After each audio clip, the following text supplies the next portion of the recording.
اعوذ باللہ السمیع العلیم من الشیطان الرجیم من ہمزہ ونفخہ ونفثہ۔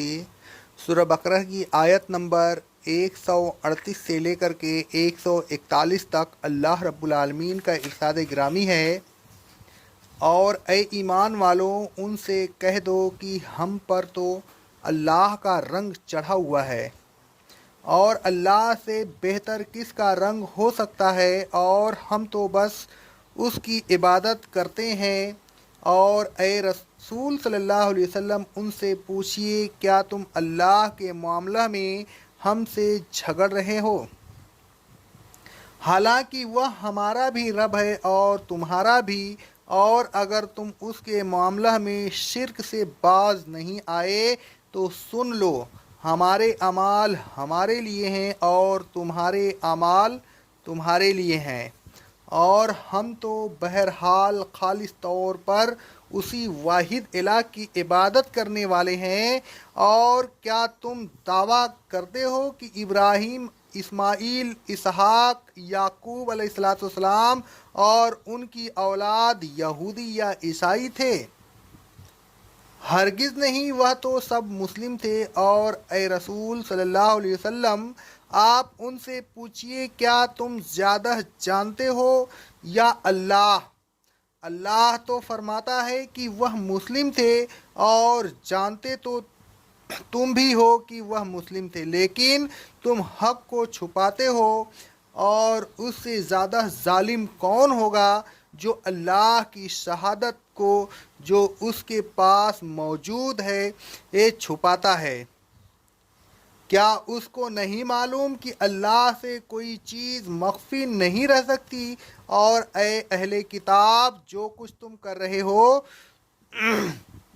اللہ اس سے غافل نہیں ہے۔ ان انبیاء کی یہ جماعت تھی جو گزر گئیں، جو عمل انہوں نے کیے وہ ان کے لیے ہے، اور جو عمل تم کر رہے ہو وہ تمہارے لیے ہے، اور تم سے ان کے اعمال کے متعلق سوال نہیں کیا جائے گا۔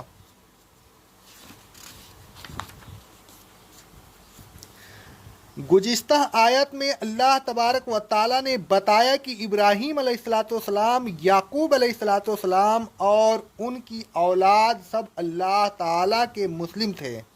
پھر اللہ تعالیٰ نے رسول اللہ صلی اللہ علیہ وسلم اور تمام مومنین کو حکم دیا کہ وہ بھی اعلان کر دیں کہ وہ اللہ تعالیٰ کے مسلم ہیں، اسی کے ہو گئے ہیں، اسی کی طرف رجوع کرتے ہیں، اپنے آپ کو اسی کے حوالہ کر دیا ہے، اسی کے تابع ہیں، اسی کے احکام پر چلتے ہیں، اسی کے دین کو مانتے ہیں، گویا اس کے رنگ میں رنگے ہوئے ہیں، کوئی دوسرا رنگ ان پر نہیں چڑھ سکتا۔ توحید کا رنگ اتنا گہرا اور پختہ ہوتا ہے کہ اس پر دوسرا رنگ نہیں چڑھایا جا سکتا۔ خالص توحید کا رنگ اللہ تعالیٰ کا رنگ ہے، اور اللہ تعالیٰ کے رنگ سے بہتر کون سا رنگ ہو سکتا ہے؟ اور جس پر اللہ تعالیٰ کا رنگ چڑھ جائے پھر وہ کسی اور کی عبادت کرے، کسی اور کا مانے، کسی اور کے احکام مانے، یہ ہو ہی نہیں سکتا۔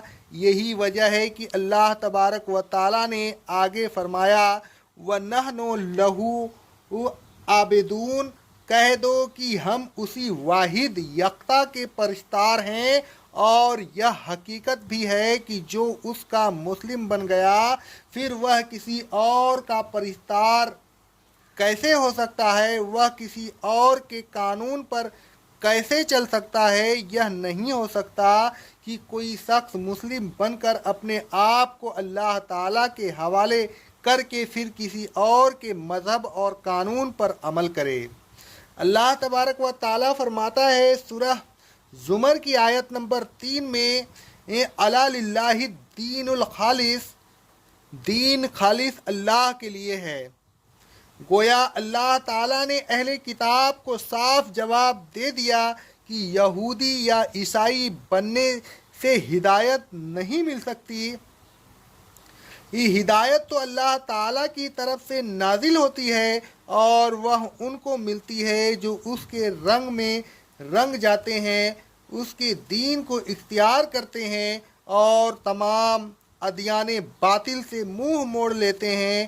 اہل کتاب کے پاس نہ خالص توحید ہے نہ خالص دین ہے، انہوں نے اللہ تبارک و تعالیٰ کی ذات میں بھی شریک کیا اور اللہ تعالیٰ کے دین میں بھی شریک کیا۔ اللہ تبارک و تعالیٰ فرماتا ہے سورۃ توبہ کی آیت نمبر 31 میں، یہود اور نصارہ نے اپنے علماء اور اپنے مشائخ کو و پیرانے پیر اس طریت کو اللہ کے علاوہ اپنا رب بنا لیا ہے اور مسیح ابن مریم کو بھی رب بنا لیا ہے، حالانکہ ان کو تو یہ حکم دیا تھا کہ واحد یکتا الہ کی عبادت کریں، اس کے سوا کسی کی عبادت نہ کریں۔ جو شرک یہ کر رہے ہیں اللہ اس سے پاک ہے۔ یہود اور نصارہ نے اللہ تبارک و تعالیٰ کی توحید کو بگاڑ دیا تھا۔ اللہ تبارک و تعالیٰ کے دین اپنے علماء اور پیروں کے فتوے شامل کر دیے تھے اور اسی میں مگن تھے اور مسلمین سے بحث و مباحثہ کرتے رہتے تھے۔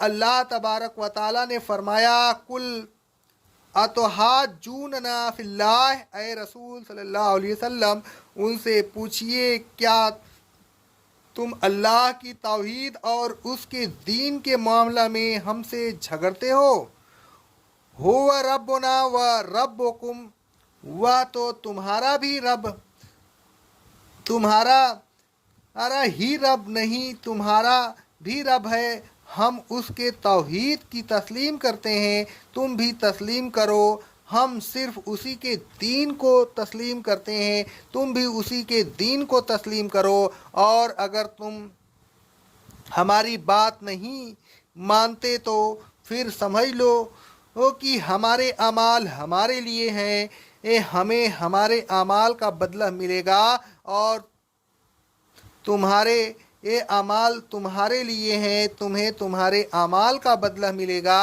تمہارے مشرکانہ افعال سے ہمارا کوئی نقصان نہیں ہو سکتا۔ نحن لہ مخلصون، ہم تو خالص اللہ تعالیٰ کے ماننے والے ہیں، ہم خالص طور پر اس کے دین پر چلتے ہیں۔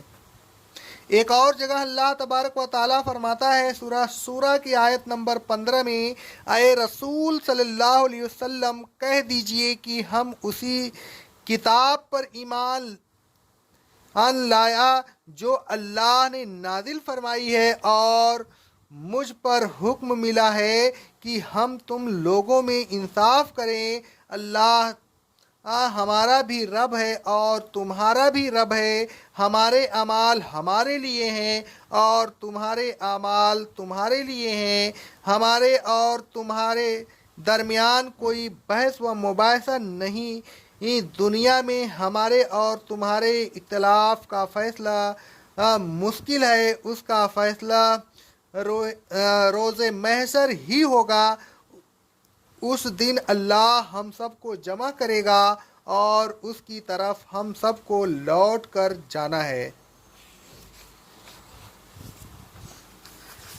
پھر اللہ تعالیٰ نے فرمایا کہ اے اہل کتاب، تم کہتے ہو کہ ابراہیم علیہ السلام، اسماعیل علیہ السلام وغیرہ سب یہودی یا عیسائی تھے، حالانکہ یہ تمہاری غلط بیانی ہے، تم جان بوجھ کر جھوٹ بولتے ہو، تمہاری کتابوں میں اس بات کی شہادت موجود ہے کہ وہ سب مسلم تھے، لیکن تم حق کو چھپا رہے ہو۔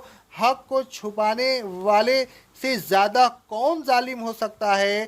تمہارے اس گناہ عظیم کی سزا تم کو مل کر رہے گی۔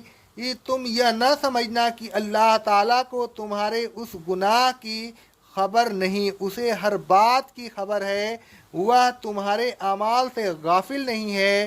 انبیاء علیہ السلام سے محض نسبت سود مند نہیں ہوگی، یہ ان جیسے اعمال تمہیں کرنے چاہیے، ورنہ یاد رکھو ان کے اعمال کا بدلہ انہی کو ملے گا، تم ان کے اعمال سے فائدہ نہیں اٹھا سکتے، تمہیں تو تمہارے اعمال کا بدلہ ملے گا۔ ان بزرگوں کے اعمال کے متعلق تم سے باز پرس نہیں ہوگی، تم سے تمہارے اعمال کے متعلق باز پرس ہوگی۔